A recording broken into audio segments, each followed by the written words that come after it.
Africa needs sustainable energy for all its people. Today, only 25% of Africans have access to electricity, leaving the vast majority to depend on traditional plant-based fuels, resulting in deforestation, erosion, and soil degradation.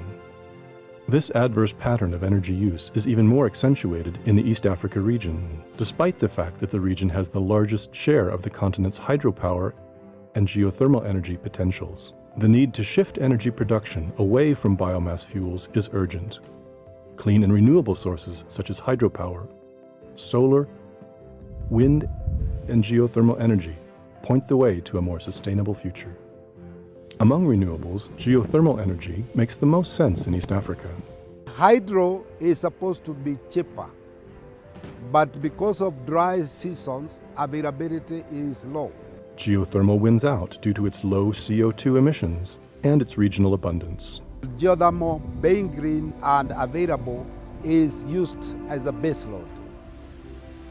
Today, a number of initiatives and regional geothermal support programs are fast-tracking the development of geothermal resources, such as the United Nations Environment Programme African Rift Geothermal Development Facility, known as ARGeo, which is funded regionally by the Global Environment Facility in 6 countries. Several dynamics drive the program's support for geothermal forward. Resources are indigenous, environmentally sound, and economically viable. But their potential, estimated at some 20,000 megawatts of electricity, remains dramatically undertapped. Countries across the region are at various stages of geothermal resource exploration, but have very limited data about the potential impact of these resources. To date, geothermal development has been hampered by several factors, such as risks associated with resource exploration or financial risks linked with investment in power development projects. The biggest challenge in geothermal is upfront financing. We find that you have to look for big monies at the very beginning of your project, and financing can be a challenge for a company or even a government. Inadequately skilled manpower in geothermal science and technology is another problem, as is a lack of clear and coherent geothermal policy, regulation, and institutional frameworks.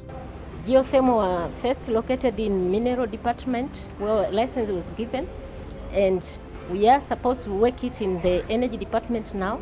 The ARGeo strategy aims to facilitate the exchange and uptake of geothermal development solutions, promote platforms for knowledge and technology transfer, mobilize upstream policy support for geothermal development, and to foster an enabling environment to fast-track geothermal development.